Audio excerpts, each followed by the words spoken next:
Welcome to V news Telangana. ముందుగా headlines. Telangana రైతులను తడిగుడ్డతో గొంతు కోసి వెన్నుపోటు పొడిచిన ఘనత రేవంత్ రెడ్డిది. కేటీఆర్. మా వ్యవసాయ శాఖ కార్యదర్శి గారు చెప్పిన లెక్కల ప్రకారం ప్రభుత్వం రైతు రుణమాఫీ కింద బ్యాంకులకు 18,000 కోట్లు ఇచ్చింది. బట్టి విక్రమార్క. చెత్త డంపింగ్ ఆపారు. ఇబ్బందులు పడుతున్న చెత్త ఆటో కార్మికులు. వైఎస్ఆర్సీపీ అధ్యక్షులు వైఎస్ జగన్ క్యాంపు కార్యాలయంలో మర్యాదపూర్వకంగా కలిసి కృతజ్ఞతలు తెలిపిన మాజీ మంత్రి బొత్స సత్యనారాయణ. తెలంగాణ రైతులను తడిగుడ్డతో గొంతు కోసి వెన్నుపోటు పొడిచిన ఘనత రేవంత్ రెడ్డిదే. రైతుల నిరసనలు పెరిగిపోయేసరికి డైవర్షన్ కోసం కేసీఆర్ గారిని బజారు భాషలో తిట్టుకుంటూ సుఖానందం పొందుతున్నారు. రేవంత్ రెడ్డి ఎన్ని డైవర్షన్లు చేసినా రైతు ద్రోహి కాంగ్రెస్ పార్టీని బీఆర్ఎస్ విడిచిపెట్టదు. ఆగస్టు 15 వరకు రైతులందరికీ రుణమాఫీ చేస్తానని చెప్పి మోసం చేసిన రేవంత్ రెడ్డి ముందు రైతులకు క్షమాపణ చెప్పు. BRS working president KTR. 4 కోట్ల మంది తెలంగాణ ప్రజల సాక్షిగా చెప్పేది, ఈ 70 లక్షల మంది రైతులను ఖచ్చితంగా ఈ ముఖ్యమంత్రి వెన్నుపోటు పొడిచిండు. మాయ మాటలతోని మభ్యపెట్టి తడిగుడ్డతో గొంతు కోసిండు. 100% నిజంగానే నువ్వు చెప్పినట్టు రుణమాఫీ చేసుంటే ఎందుకు తెలంగాణ ఇవాళ రైతుల నిరసనలతో అట్టుడుకుతా ఉంది? ఇక రైతుల నిరసనలు పెరిగంగానే ముఖ్యమంత్రి గారికి ఒక టాక్టిక్ అలవాటైంది, బాగా అటెన్షన్ డైవర్షన్ టాక్టిక్. ఏదో ఒకటి చిల్లర భాష మాట్లాడాలి, బజారు భాష మాట్లాడి దానివైపు దృష్టి మలచాలి. దరిద్రం ఏంటంటే ఆయన బూతులు మాట్లాడతాడు, నికృష్టంగా మాట్లాడతాడు, దాన్ని రాసేవాళ్ళు ఉన్నారు, చూపెట్టేవాళ్ళు ఇంకా అదో పైశాచిక ఆనందం. కేసీఆర్ని తిట్టంగానే చూపెట్టి సంబరపడే కొన్ని మీడియా సంస్థలు, కొన్ని అందరిని అంటలేను, ఇక అదో రోగం ఉంది ఇక్కడ ఈ రాష్ట్రంలో. ఎందుకంటే వాళ్ళకి తెలంగాణ ఇష్టం లేదు, తెలంగాణ అస్తిత్వం ఇష్టం లేదు. కాబట్టి సహజంగా కేసీఆర్ని తిడితే సంకలు గుద్దుకుంటూ అరే బాగా తిట్టిండు అని సంబరపడే కొంతమంది సన్నాసులు ఎవరైతే ఉన్నారో వాళ్ళకి నేను చెప్తా ఉన్నా, మేము అటెన్షన్ డైవర్ట్ కాం. మేము బరాబర్ రైతులతోనే ఉంటాం. ఆయన ఎన్ని చిల్లర మాటలు మాట్లాడినా, ఎంత బజారు భాష మాట్లాడినా, తన వికృత స్వరూపాన్ని ఎంత బయట పెట్టుకున్నా మేము మాత్రం రైతుల కోసమే రణం చేస్తాం, రైతులతోనే ఉంటాం. మేము ఖచ్చితంగా ఎంబడబడతాం. ఇవాళ ఒకటి కాదు మోసం. చూడండి ఒకసారి, రైతు భరోసా పెంచుతా అన్నాడు, ఎగ్గొట్టిండు. రుణమాఫీ అన్నాడు, మోసం చేసిండు. బోనస్ అన్నాడు, బోగస్ అయిపోయింది. కానీ వదిలిపెట్టం, ఇచ్చేదాకా ఎంబడబడతాం.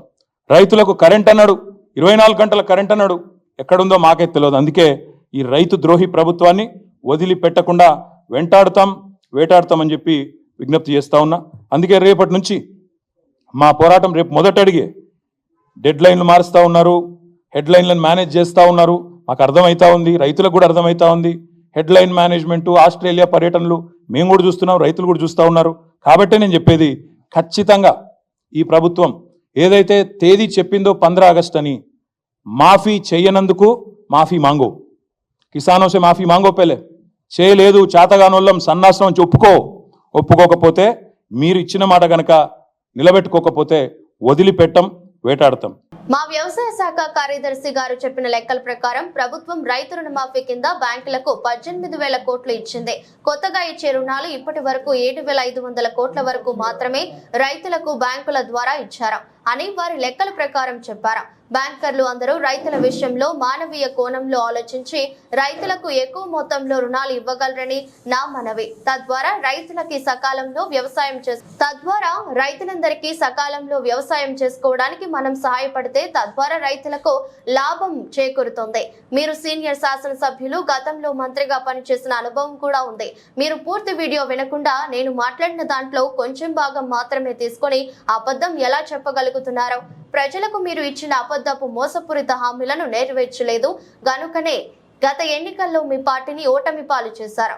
అయినా ఇంకా కూడా మీరు ఇలా అబద్ధాలను ప్రచారం చేస్తే నమ్మేది ఎవరు చెప్పండి? రైతు రుణమాఫీ సంపూర్ణంగా కాలేదని, కేవలం 7,500 కోట్లు మాత్రమే రైతు ఖాతాల్లో జమ అయ్యాయని SLBC state level bankers committee meeting లో ఒప్పుకున్నందుకు డిప్యూటీ సీఎం ఫైనాన్స్ మినిస్టర్ బట్టి మల్లు గారి ధన్యవాదాలు. Statistics is saying that so far only 7,500 crores only have been renewed and given to the farmers. So I request what are the money we have transferred to you to see to that money goes to the farmers timely. particularly agricultural lending. If you don't do it timely, then there's no point uh, even if it is delayed a week days also, the disease comes and goes, and it's fine. Crop goes. Friends, as our agriculture sector secretary mentioned very well and very clearly and very meaningfully also, with the lots of trouble and problems, that we have gathered so much of money and transferred that money nearing to the tune of 18,000 crores in a span of a month, where we have started our GO in July 15th, and first quarter we started 18th, and 30th second quarter, and third quarter we given in August 15th. In a span of 1 month, we have transferred 18,000 crores, thinking that our farmers will get a timely lending again, so that they can reinvest their money and produce crops more and more. But his statistics is saying that so far only 7,500 crores only have been renewed and given to the farmers. So I request, what are the money we have transferred to you, to see to that money goes to the farmers timely. Particularly agricultural lending, if you don't do it timely, then there's no point even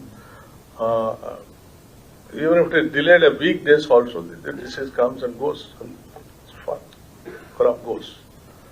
So our request is, anyway you got the money, don't take the much time and call the farmers, and have a meeting with them, see to that they get the lending at the earliest. ప్రధానమంత్రి నరేంద్ర మోదీ బుధవారం విదేశీ పర్యటనకు బయలుదేరారు. నేటి నుంచి 3 రోజుల పాటు ఆయన పోలాండ్, ఉక్రెయిన్ దేశాల్లో పర్యటించనున్నారు.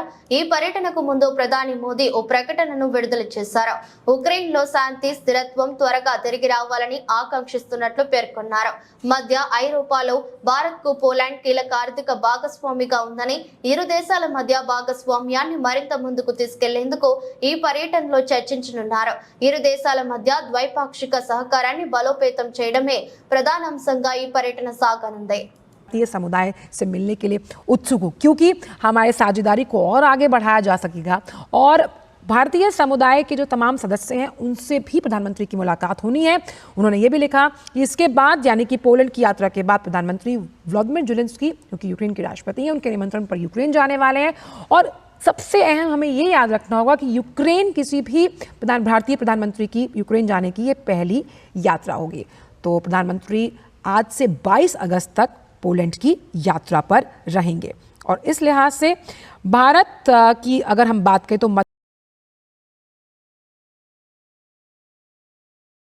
వైఎస్ఆర్సీపీ అధ్యక్షులు వైఎస్ జగన్ గారిని క్యాంపు కార్యాలయంలో మర్యాదపూర్వకంగా కలిసి కృతజ్ఞతలు తెలిపిన మాజీ మంత్రి బొత్స సత్యనారాయణ, స్థానిక సంస్థల శాసన మండలి సభ్యుడిగా ఎన్నికైన అనంతరం ప్రమాణ స్వీకారం చేసే ముందు వైఎస్ జగన్ ను కలిసిన బొత్స సత్యనారాయణ పాల్గొన్న MLC Kumbha Ravibabu, MLA R Matsyalingam, Visweswararaju, Visakha ZP chairman Jalli Subhadra, మాజీ మంత్రులు కురసాల కన్నబాబు, గుడివాడ అమర్నాథ్, పూడి ముత్యాల నాయుడు, ముత్తంశెట్టి శ్రీనివాసరావు, కారుమూరి నాగేశ్వరరావు, మాజీ ఎమ్మెల్యేలు కరణం ధర్మశ్రీ, ఆదిప్రాజ్, భాగ్యలక్ష్మి, కడుబండి శ్రీనివాసరావు, తిప్పల నాగిరెడ్డి, శోభా హైమావతి, విజయనగరం జిల్లా పరిషత్ చైర్మన్ మజ్జి శ్రీనివాసరావు, పలువురు ఉత్తరాంధ్ర సీనియర్ నేతలు పాల్గొన్నారు.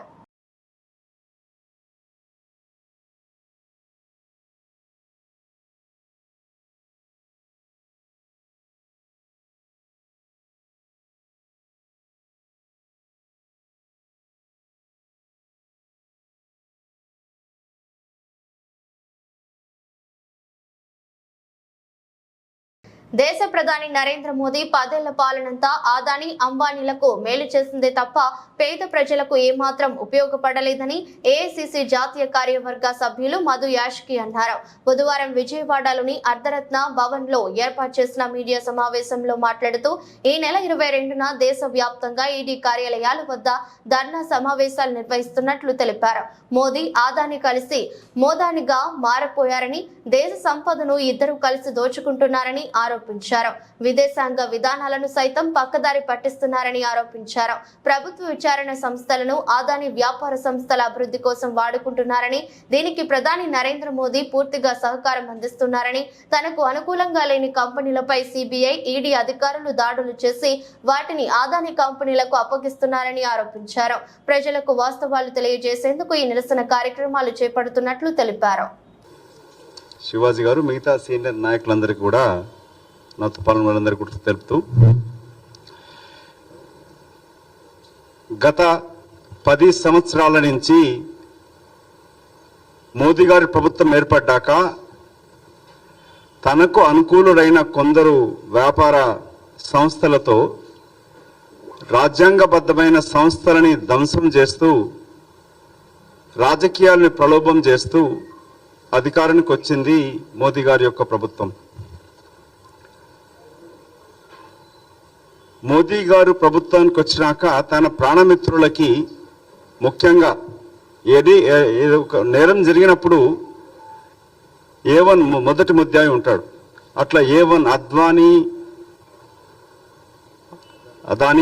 అదానీ అంబానీ, అదానీ గారితోటి వారు ముఖ్యమంత్రిగా ఉన్నప్పటి నుంచి ఉన్న సత్సంబంధాలను కొనసాగిస్తూ, తను పరోక్షంగా అతని వ్యాపార వృద్ధికి తోడ్పడుతూ, రాజకీయాలను ప్రలోభం చేస్తూ, ప్రతిభావింపిస్తూ అధికారానికి వచ్చింది మోదీ గారి యొక్క ఎన్డీఏ ప్రభుత్వం.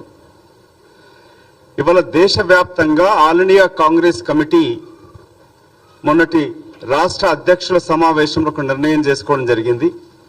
రేపు 22వ తారీఖున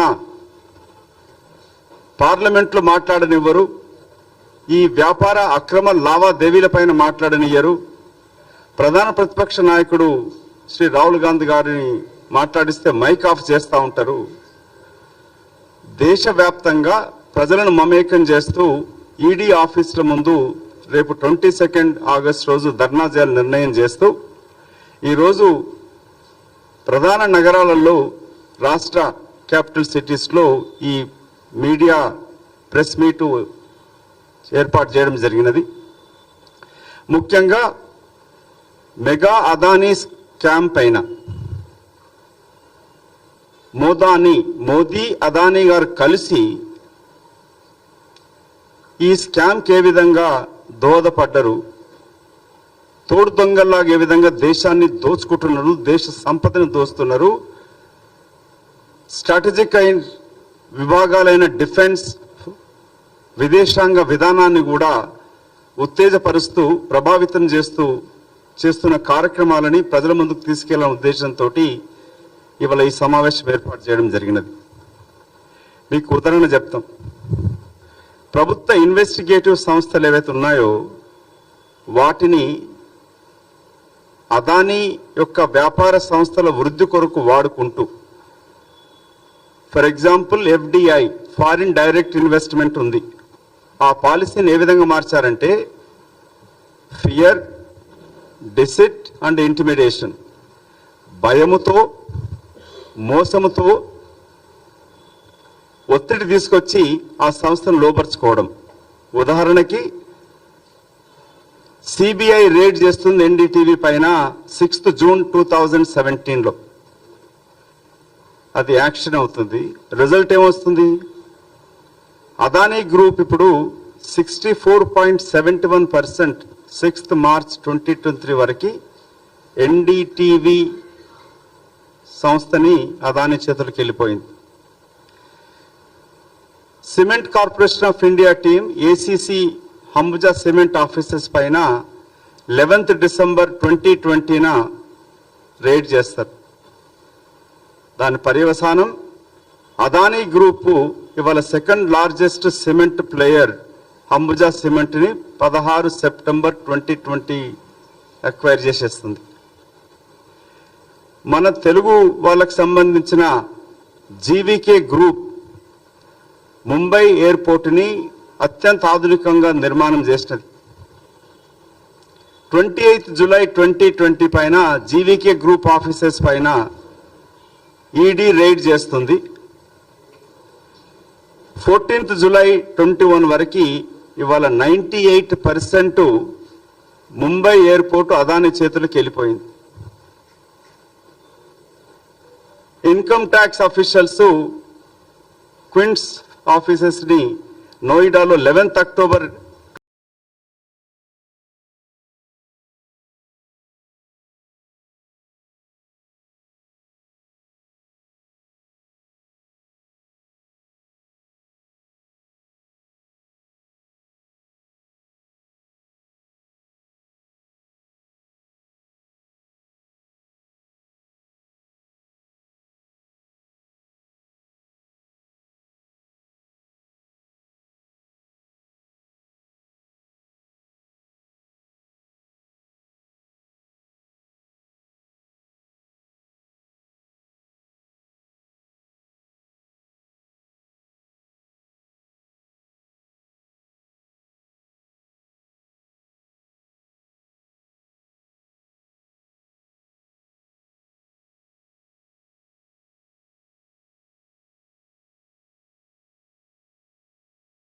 ముఖ్యమంత్రి సొంత నియోజకవర్గం కొడంగల్లోని కోస్గి ఉమ్మడి మండలంలో మొత్తం 5 బ్యాంకులు ఉన్నాయి.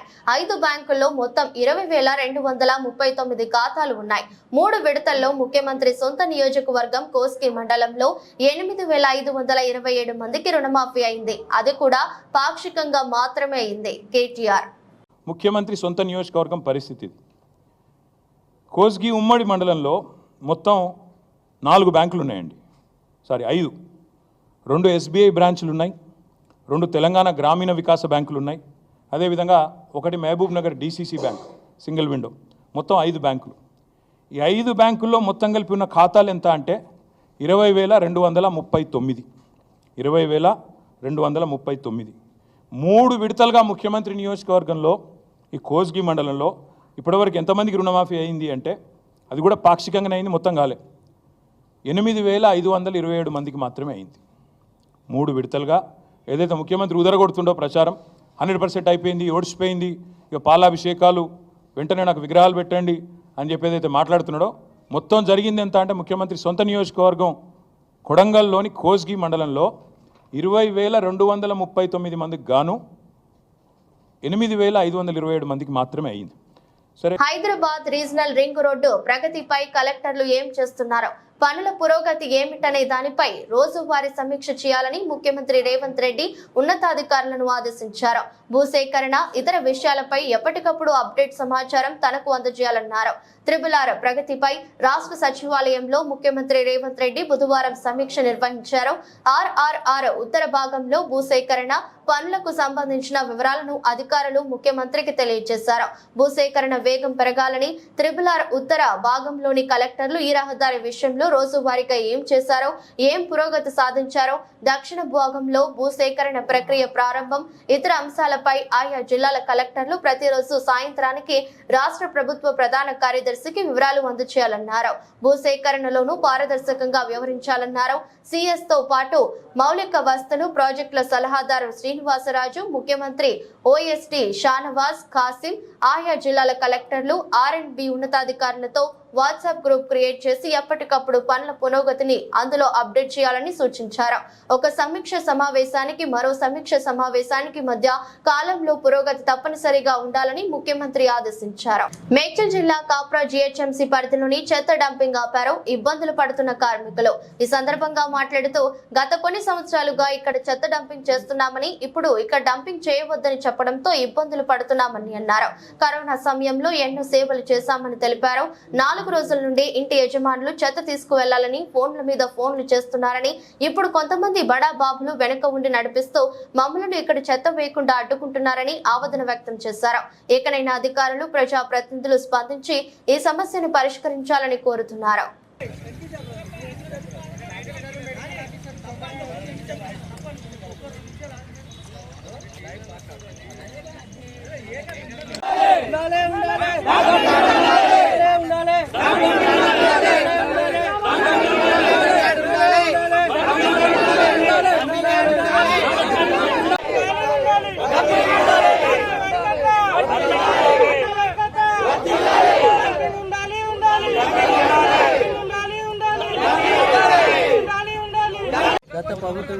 ఇంటింటికి చెత్త తీసుకుంటున్నాం, చేస్తున్నాం. ఎంత ముందుగా ఎక్కడ పోయినా ఇంత ముందుగా చెత్తకు పోయినకి ఎక్కడ పోయినా సరే ఎటు పోయినీయలేరు, చేయనీయలేరు, చేపనీయలేరు. ఇక ఎక్కడని మేము అప్పుడు గత ప్రభుత్వం ఉన్నప్పుడు అందరినీ రిక్వెస్ట్ చేసి అందరిని అడుగుతుంటే చేస్తుంటే పలానా దగ్గర మన షాకెట్ కాడ డంపింగ్స్ పెట్టారు, ఏర్పాటు చేశారు. గత ప్రభుత్వం మేము తెచ్చుకొని పోసుకుంటూ వచ్చినాం. ఇప్పటికి 12-13 సంవత్సరాలు అవుతుంది. కరోనా టైంలో ఉన్న టైంలో మంచిదానికి చెడ్డానికి అన్నీ వేసుకుంటూ వచ్చినాము. మేము రామ్కి వచ్చి డబ్బులు వర్కౌట్ చేసేది, మేము డబ్బులు వేసుకుంటూ పోయినాం, చేసుకుంటూ వచ్చినాం. ఒకటి మన గీతా మేడము, ఇంకా ఆయన పురుషోత్తము, వీళ్ళు కంపెనీలు హోటల్, పెద్ద పెద్ద హోటలు వాళ్ళు పట్టుకొని వచ్చి కింద పోసుకొని వాళ్ళు పైసలు ఎంత వ్యక్తమై మా పొట్టు మీద కొట్టి మమ్మల్ని రోజు తీసేసే పరిస్థితి ఇచ్చేది, డంపింగ్ ఎత్తేసే పరిస్థితి కాడికి తెచ్చారు. వాళ్ళది ఏముందేమో మేము చెప్తే వాళ్ళు అర్థం చేసుకోవాలి. అధికారులు పెద్ద అధికారులు, ఏ అధికారులు అయినా సరే కొద్దిగా మాకు సహాయపడి అడ్డుపడి మాకు డంపింగ్ మళ్ళా వేరే దగ్గర కడాచేదాకా మాకు ఇదే డంపింగ్ కడాచేదాకా మేము మాకు ఈయన రికార్డ్ చేసి మాకు ఈయన ఉంచాలని మేము అడుగు చేసుకుంటున్నాం.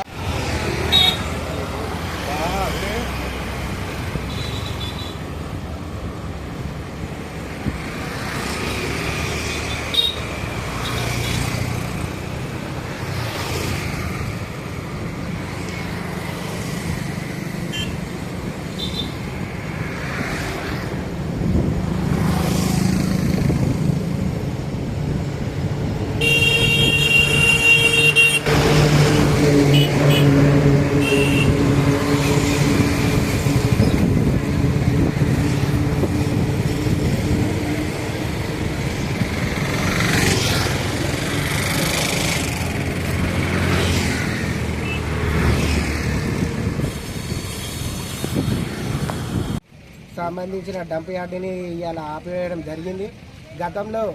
గత ప్రభుత్వం మేయర్ బొంతు రామ్మోహన్ గారు ఈ స్థలం కేటాయించి ఆటోలు కూడా ఇవ్వడం జరిగింది. ఈ పాయింట్ చూపెట్టినాక కానించి కూడా ఇన్న పోసుకోవడం జరుగుతుంది. ఈ తర్వాత ఇన్నోళ్ళు అందరూ వచ్చి అబ్జెక్షన్ చేయడం జరుగుతుంది. ఎందుకంటే ఇక్కడ ప్రాబ్లం ఏంటంటే రామ్కి వాళ్ళ సంస్థలతో పెద్ద బండ్లు 30 టన్నులు 40 టన్నులు ఏవైతే పెద్ద బండ్లు ఉన్నాయో అవి వచ్చి ఇక్కడ కింద పోయడం వల్లనే ఇష్యూ అవుతుంది. స్వచ్ఛ ఆటోలతో ఇష్యూ కాదు ఇది ఏమున్నా సరే పెద్ద బండ్లు పోయడం వల్లనే ఇష్యూ అయిపోతుంది. చిన్న బండ్లతో ఇష్యూలో మేము డబ్బాలలో పోసుకుంటాం. గత 12-15 సంవత్సరాల నుంచి నీట్గా ఉంది. ఎన్నలేని సమస్య వీళ్ళు కింద పోయడం వల్లనే ఇదంతా సమస్య లేచి వచ్చింది. ఇది అధికారులు కానీ ఎవరైనా కానీ కమిషనర్ కానీ దీనికి స్పందించాలి. తొందరగా వచ్చి డంప్ యార్డ్కి వచ్చి ఇప్పుడు కాప్రా సంబంధించిన కమిషనరు, డిప్యూటీ కమిషనరు వీళ్ళందరూ ఉన్నారు. వీళ్ళు వచ్చి ల్యాండ్ సర్కిల్ పాయింట్ కాడికి వచ్చి చూడాలని మేము కోరుతున్నాము.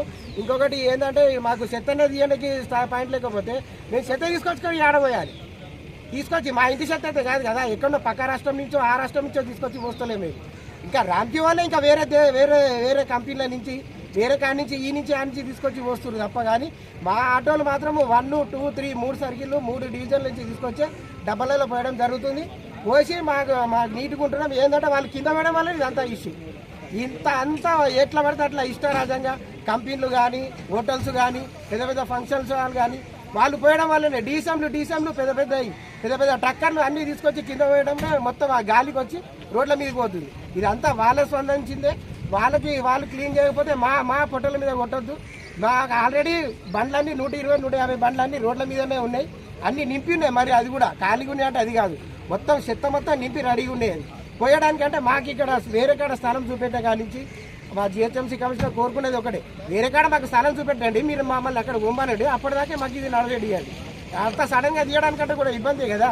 ఇప్పుడు ఇంట్లో అందరికీ రోగాలు ముందే వైరల్ ఫీవర్లు, జ్వరాలు, గుండె జబ్బులు అవన్నీ వస్తున్నాయి. ఈ వల్ల 3-4 రోజులు మురిగే వల్ల మళ్ళీ జ్వరాలు పెరుగుతాయి. దీనివల్ల ఏమంటుంది కమిషనర్ గారు ఏమంటారు, మీరు చెత్త పోతలేరు అంటారు. మేము పోతేనే మాకు డంపింగ్లో లేకుండా చేసి దీని గురించి కమిషనర్ అమరపాల్ గారు మేరం కూడా చెప్తున్నాం స్పందించి వాళ్ళు కూడా తొందరగా దీన్ని చర్య తీసుకుంటే బాగుంటుందని కోరుకుంటున్నాం. వార్తలు ముగించే ముందు మరోసారి హెడ్లైన్. తెలంగాణ రైతులను తడిగుడ్డతో గొంతు కోసి వెన్నుపోటు పొడిచిన ఘనత రేవంత్ రెడ్డిది. కేటీఆర్. మా వ్యవసాయ శాఖ కార్యదర్శి గారు చెప్పిన లెక్కల ప్రకారం ప్రభుత్వం రైతు రుణమాఫీ కింద బ్యాంకులకు 18,000 కోట్లు ఇచ్చింది. పట్టి విక్రమార్క. చెత్త డంపింగ్ ఆపారు, ఇబ్బందులు పడుతున్న చెత్త ఆటో కార్మికులు. వైఎస్ఆర్సీపీ అధ్యక్షులు వైఎస్ జగన్ క్యాంపు కార్యాలయంలో మర్యాదపూర్వకంగా కలిసి కృతజ్ఞతలు తెలిపిన మాజీ మంత్రి బొత్స సత్యనారాయణ. ఇదరస్ట్ బులెటిన్ మరో బులెటిన్లో మళ్ళీ కలుద్దాం. అంతవరకు సెలవు, నమస్కారం.